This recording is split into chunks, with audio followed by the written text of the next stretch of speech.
Welcome to the Seattle Sports Union. My name is Abraham DeWeese. I'm back with the Southwest Seahawk, Rob English. My God, Rob, someday Southwest Seahawk is going to roll off the tongue, unlike SoCal Seahawk.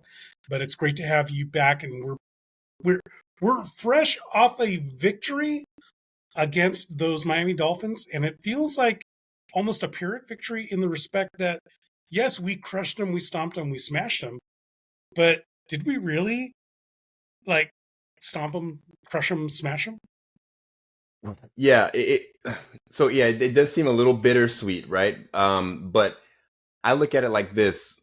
If you look back over the last couple of seasons, couple to few seasons, there have been multiple situations where we went up against a team that had either a backup quarterback or a team that was banged up on either side of the ball, and we still were unable to dispatch them in any type of way that made us feel good. We might have won the game, but it always seem like we make backup quarterbacks look like starting quarterbacks. And even if you look at New England, we managed to beat New England, but then New England went and played who New England just Jacoby played. Brissett. Right. But in their following game, they got demolished. You know what I mean? And it was like, okay, how come we couldn't do that? So I was a little worried about that going into this game Sunday against Miami, but we went in there. The defense played great again against a broken down offense. But to win by multiple scores is what you expect when you're playing against a team that's hurting, and we did that this time. Yeah. We didn't show up, I would say, for at least 30% of the game, 40% maybe. However, I will take that over that loss a couple of years ago against the Rams and some guy named Wolford, or I don't remember what the name of that quarterback was. But we made him look like $1 million. And you're right. There's other times in the past where we've made backup quarterbacks look like $1 million. And it's great to have come out with a convincing win. And hell, there's only five teams that are undefeated right now. I think it's 5 teams now. Yeah. I was mentioning to you guys that I'd rather be 3-0 with a lot of things to fix than the alternative. Sure. Than Yeah. 0-3 and But looking strong. Yeah, looking strong. Like the Ravens and the Cowboys, they're looking like things have gone off the rails. The 49ers, things looking a little dire. But yeah, all we have to do is just go 7-7 throughout the season. It becomes a 10-7 win season, greater than I expected, greater than probably all the pundits expected, and get the win when you can. Yeah, totally. I'm looking at it like this. Next Monday is week 1. Right, like Sure. Monday is the first day of the rest of our lives, right?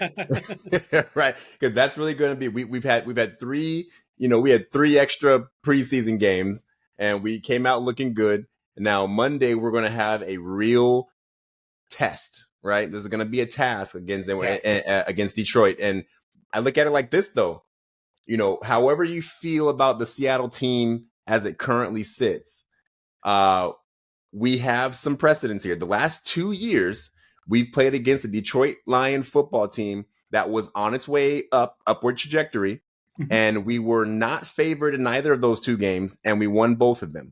And both of them were in fairly impressive fashion. I think last year, it was the big shoot. I think they both were big shootouts. But a lot of points scored. And we ended up winning just by managing to have more points at the end of the game. Defense was almost non-existent, right? That appears to be different this time around. We've got some serious defense. Defense is playing really well right now. And I mean, we're making big plays. We're coming out strong. At least, last 2 weeks, we're coming out strong on offense early. I mean, 17 points in the first quarter was the last time that happened. So, Right. So, I mean, I don't know what happened in the middle there. Second and third quarter, there was nothing going on. The defense was holding us in that game, and put another touchdown in on the board late in the fourth quarter. But 17 points out the gate. I mean, you can't ask for anything more than that. No, a couple weeks ago, or actually no, last week, you mentioned that there was an air of 2013 or 2012, I'd say, is what you and I were talking about, where it's just before things are about to turn. and I'm feeling it. I'm definitely feeling it. The opportunities for improvement are offensive line and I'd say run defense. But if you look at how strong everything else is, I don't think McDonald came in here with an empty cupboard. I think there is a there's a Jaguar car in the carport of this of this trailer park. All you got to do is clean it up a little bit. Uh, Right. Just needs a Maybe good put a wash, right? fresh, good wash, new set of tires. Because I swear these receivers, give me another football team in America that has receivers like this. Because Right. I saw it yesterday on Sunday. I saw it. Like they can't stop all of them, and that is a good defensive backfield that Miami has. Yeah, that's the thing, right? It's really easy to say that Seattle won that game because Miami was broke down, right? But the defense was all but in perfect shape. Yeah, Jalen Ramsey is out there. You've got a lot of guys out there. DK made. I don't think the big play DK made was on Ramsey, but still, we were able to. We were able to move the ball down the field. The running game was it was quietly good. It didn't look. I was getting kind of worried because I'm like, dude, Charbonnet's not getting anything going, but he ended up rushing for just under 100 yards and over yeah, 5 yards a carry. But so yeah. it was sneaky late in the game. He broke a couple nice ones. But he was, if you get in 3 yards in a cloud of dust over the course of 60 minutes, that's gonna work out to be a good game. It allowed us to be a little bit balanced. The middle of the game just got a little funky. But if we can string together, even 3 out of 4 quarters of good football instead of having just, a first and fourth or second and third and nothing in the beginning, nothing in the end, just we could be a little, just work on that consistency just a little bit. I think we're going to be tough to deal with. And again, this game on Monday is going to be huge. Was there anything in particular you were looking at, Rob, that going into this game you're like, I need to see something out of this from the Seahawks? And did it manifest? Honestly, what I really wanted to see, my big thing was Charbonnet running the football. Okay. And honestly, I was disappointed or I was underwhelmed until the end when I saw the numbers. And that's why I think like, okay, because there was a couple of nicer runs later in the game. I'm like, okay, I wish he had been doing this all game. He might have had a decent day. But then I went and looked. I'm like, whoa, like I had 5 yards of carry. I think he had 91 or 93 yards in the day. So I'm like, okay, maybe it just, like I said, it was just super quiet. But that's what I was looking for, to see if we can open up some holes. Also, 1A and 1B, the B being offensive line play. I feel like we are getting, ultimately it wasn't a bad day, but I'm seeing some errors from the guys that we expect to play well. Cross was a little funky, yesterday. And I'm just hoping that this is just maybe early season jitters or whatever. We can get this right. Bradford is killing me. What's the option? What's the option if it's not Bradford?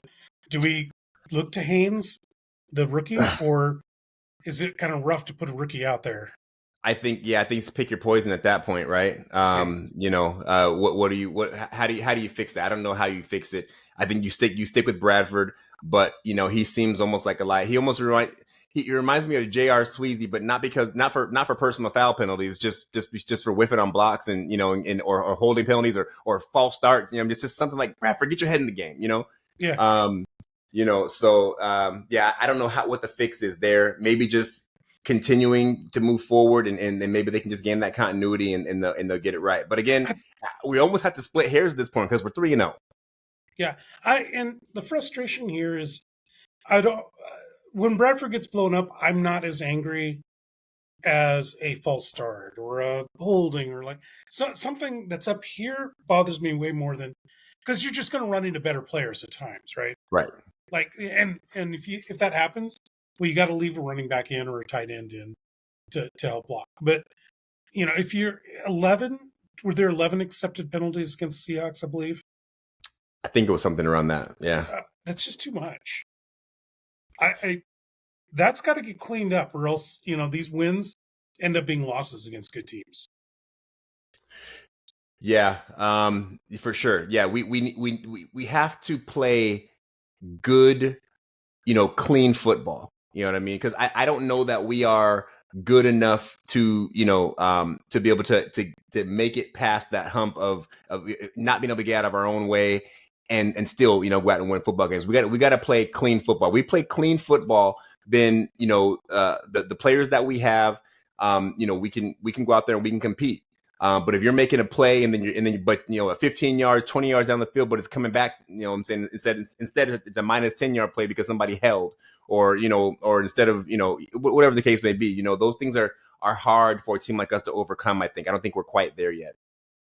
Are you excited to see? Are you excited to see Grubb's offense and that it throws the ball a little bit more downfield in the past, or is that not the way this NFL game works? Like, You know, it reminds me a bit of the Seahawks of old. I've been saying this for a few weeks now. We used to, be run the football, Mhm. right? And we would be opportunistic because Russell Wilson was back there, doing his tilt-a-whirl, and we would find big plays down the field.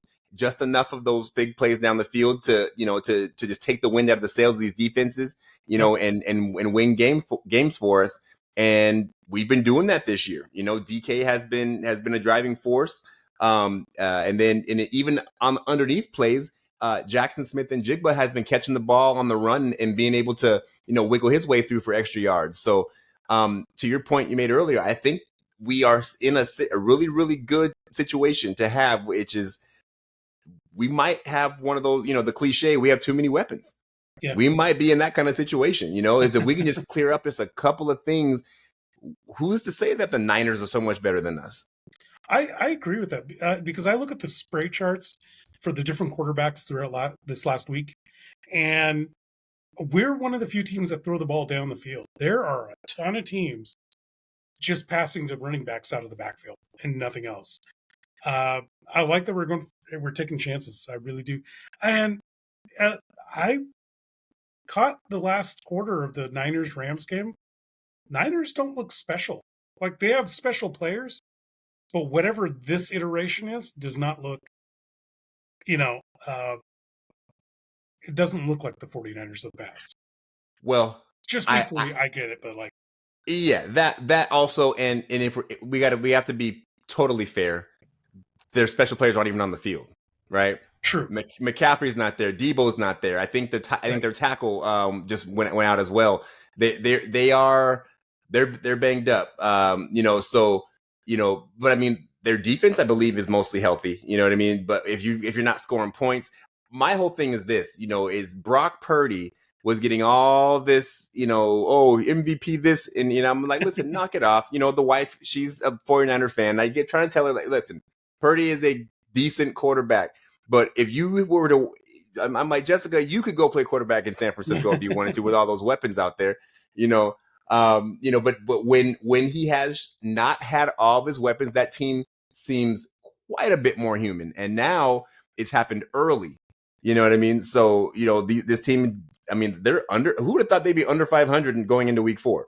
Yeah. So yeah, I think this team it goes to show you, but when they're healthy, I still say they're the best team in the league. And so we have been given a fortunate, dealt a fortunate hand here where we might have an opportunity to get a couple of game lead in this division. We're 2 games ahead now. If we can maybe get 3 or 4 games up, good gracious. And then, and like you said, if we can go, if we get, who knows, if we beat Detroit and we're 4-0, Yeah. then we have the Giants next, I think, and then the Niners, right? So imagine if we're going against the Niners undefeated. Like, I mean, that's a whole, that's a whole nother thing now.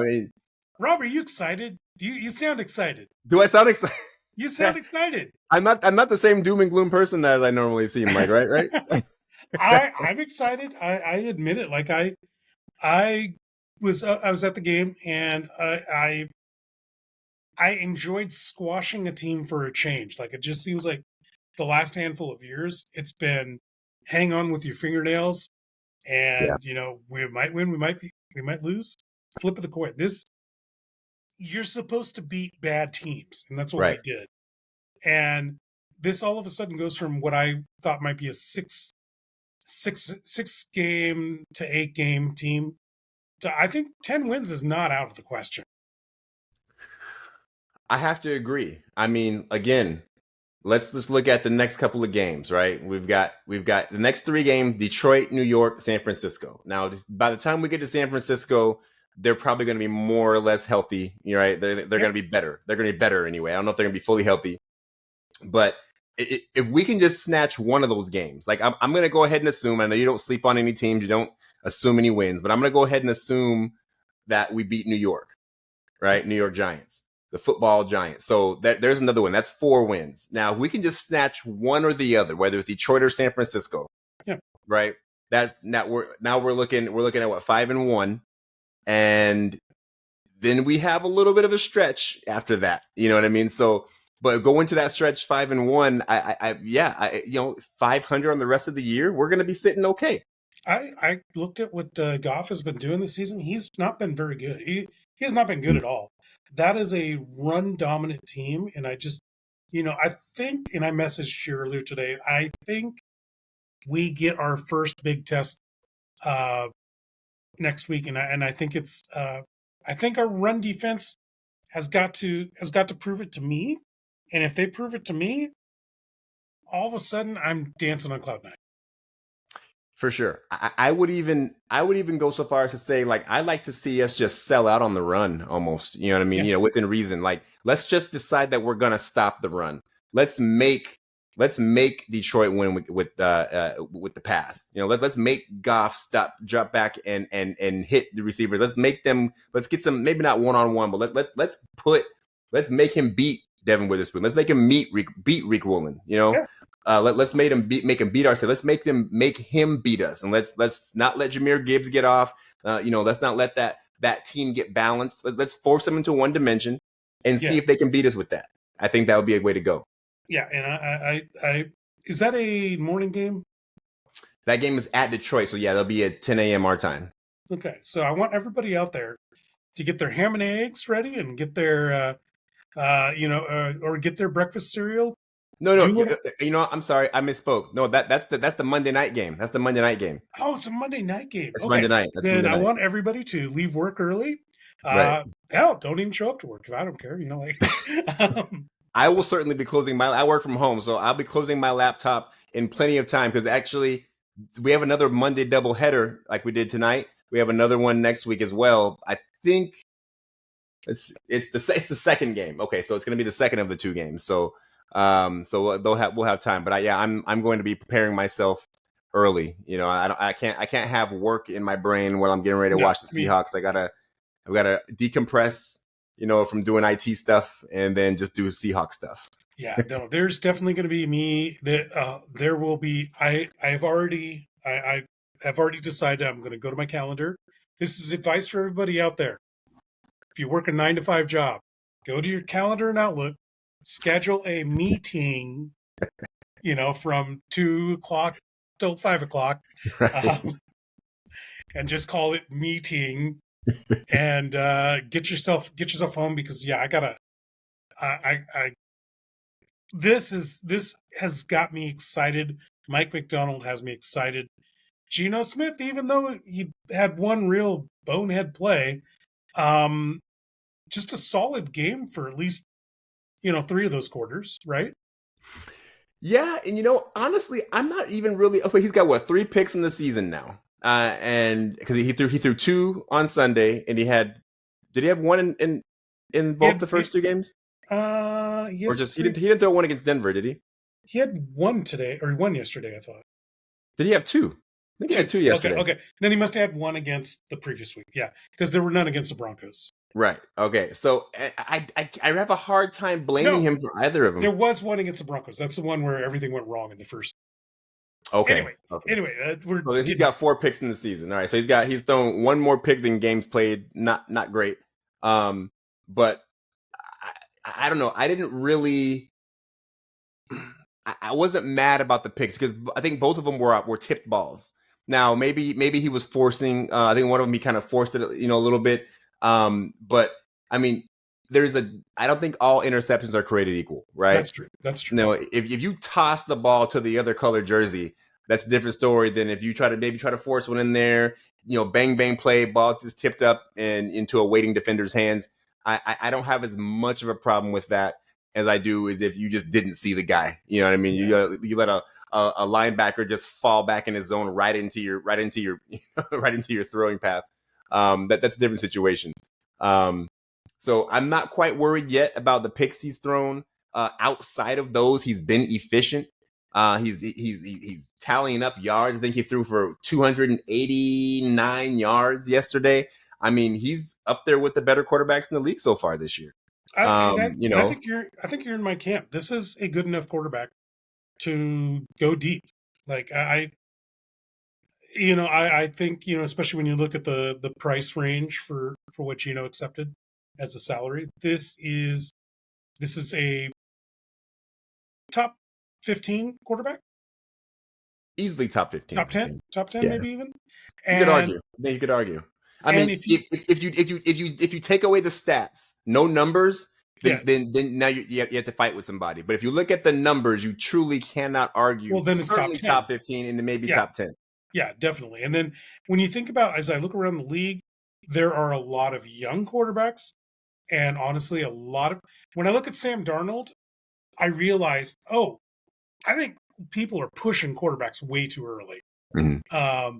And they're getting their careers messed up. One of your favorites, Malik Willis, he's starting to show something. I mean, obvious he was thrown into the fire way too early, right?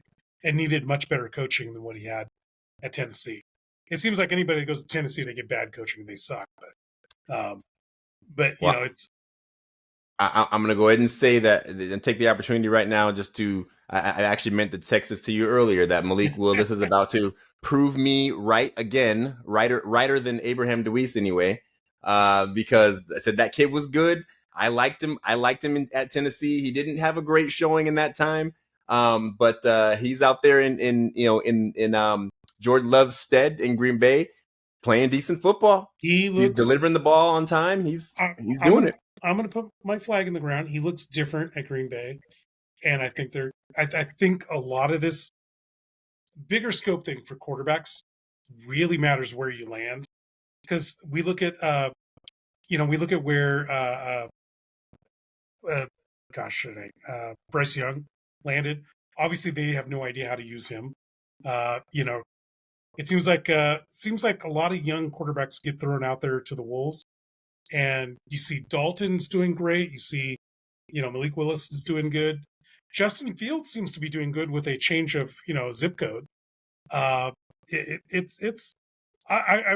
Anthony Richardson. I think there's another guy. You can't throw these guys, to the meat grinder, and they keep doing it for some reason. So whatever. Yeah, I think it all comes in time. I also want to just point, just poke my finger on one of the things. There's a guy named D. Eskridge who plays for the Miami Dolphins, who made two big plays against us yesterday. I didn't say anything. He had a return and a big catch. So I was like, oh, there he is. Change the zip code. Speaking of change the zip code, I want to we got to end this here pretty soon, and I just want to say, it's great to call you SouthWest Seahawk.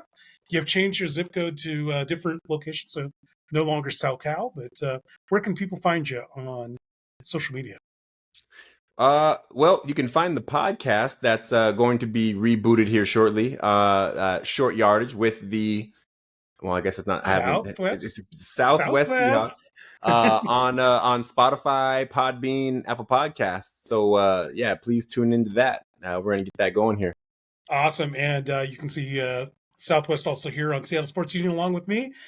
We now do 2 shows a week. We do a recap show, here after the game, and then we also do a preview show on Saturdays. So check us out, on Spotify, iTunes, and wherever else you can find podcasts. And I want to also give a shout out to the app Sports on What. If you're looking for a game in your region, check it out, download it. It tells you what channel it's on, what provider it's on, and what time it's on. And on behalf of the Southwest Seahawk, myself, Abraham DeWeese, thank you for listening to us, and we'll catch you guys next time. Go Hawks. All right. Nice little recap.